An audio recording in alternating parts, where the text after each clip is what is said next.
A very good morning to you. This is the South African Morning. Now, startling statistics are that over 1 million people lose their lives due to road accidents. And it's also estimated that 69 million individuals worldwide sustain traumatic brain injury each year.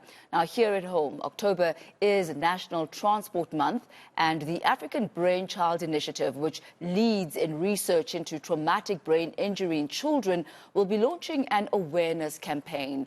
Now, this is with the aim of highlighting the serious implications of, as well as the dangers of children not wearing a safety belt. Now, joining us this morning is head of the Paediatric Neurosurgery Unit at UCT and is also director at the African Brain Child, Professor Anthony Figaji. Good to have you with us this morning, Professor. Now, when we talk about children wearing seat belts, oftentimes, as adults, you'll get into the car and instinctively you'll put your seatbelt on. That is, of course, if you are a law-abiding citizen. But how often do you find that parents ensure that the children who are sitting at the back also have their seatbelts on? Well, personally, it's shocking that when you pay attention on the road, when you pull up next to somebody at the traffic light or you're driving behind them, you'd be surprised how often children aren't wearing seatbelt and they're just bouncing around in the back seat. When you actually look at the figures of it, it's in keeping with that. So there was a study at Red Cross a few years back where we looked at just the cars that were coming in and out of the hospital. And so one would think that you're coming to a major pediatric hospital, the awareness about safety, and this child safe as well, the awareness of safety should be very high. And 90% of kids weren't wearing seatbelts. And that was at a pediatric hospital. And when we look at our trauma statistics of the kids who were involved in a motor vehicle accident as a passenger, only 4% of them, 4% of children were wearing a seatbelt at the time.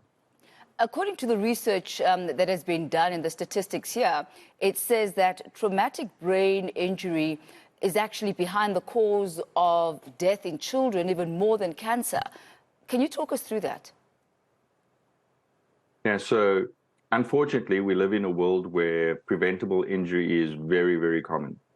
And of the severe causes of injury, and there are many causes, children fall. For example, children get involved in homicides even. But the leading cause, above all, across the world is road traffic accidents. And it's a completely preventable cause of death. And over the age of around 1 or 2, the leading cause of death of children, older children, is injury. And of those injury causes, road traffic accidents are right up at the top. So, Professor, there is a little bit of a challenge here, because seat belts are actually designed for adults. And even if you are an adult, the jurisdiction is that you need to be at least 1.5 meters tall in order to wear a seat belt. How do you circumvent this then as a parent for children? Well, it's not easy in a low and middle income country. I think most people would agree that South Africa, being an upper middle income country and one of the relatively organized societies across the breadth of Africa, should be doing much better. And even a lap seatbelt, or a seatbelt that has a 3-point harness but is not being held over the child's chest, is better than nothing. So even if you just have a lap belt seatbelt, in most cars, if they're roadworthy, are equipped with a seatbelt. So that shouldn't be an excuse. Of course, the ideal is that children are in car seats, and car seats that are appropriate for the age. So type of car seat available, at least that is most appropriate for a very young child, would be different from a 4 to 5-year-old child or an 8 to 9-year-old child. Now that, of course, is economically a much greater challenge for us as a society. And there are absolutely initiatives to try to increase the access to car seats for economically underprivileged communities that can't afford car seats. So there are initiatives to do that. But not having a car seat is not an excuse for not having at least a lap belt on. Is there not a likelihood, Professor, that the child could actually get injured even within the seat belt because it's perhaps too tight for them or it doesn't fit them properly. And so should there be a sudden jerking action, from the car having to maybe apply the brakes, that the child could actually even get injured because they're in the seatbelt? Absolutely, but the risk is always much less with a seatbelt than without a seatbelt. So it's not to say that a child who is strapped in is not at risk at all or could not have a seatbelt injury, but that risk is so much lower than if the child is not restrained. If a car comes to a sudden halt, or even worse, if a car topples, the child acts like a projectile. And very often we are in a situation where a car rolls or a car just comes to a sudden stop. The child is not restrained. The child acts as a projectile and is ejected from the car, which obviously exposes the child to a much more severe type of injury.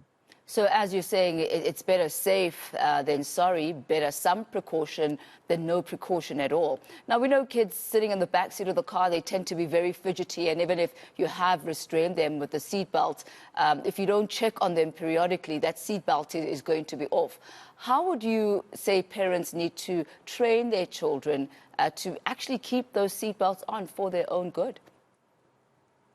Well, I think it's a combination of several things. It's the combination that we have as individual parents or caregivers of children, aunts and uncles. And it is the responsibility of us as a society to create awareness so that certain things become automatic. And in the younger generation of children, they are much more used to the idea of putting in a seatbelt than the previous generation was. It's one of those things that we just have to be motivated for. And we can be motivated for it as individuals and as a society, because it's not that difficult. And the recent pandemic is a good example of how we can mobilize ourselves as a society for a pandemic. And as you know, almost overnight, we completely changed our society. We weren't going into work. We couldn't go into a hospital to visit sick relatives. We couldn't go out on the beach. There's so many things that our society just mobilizes instantly in the understanding that we could prevent deaths. For some reason, at a much lower level of interventions, a simple seatbelt, for example, somehow we still aren't crossing that threshold of realizing that there are simple things that we can do as a society that can prevent deaths that are currently on the scale of a pandemic.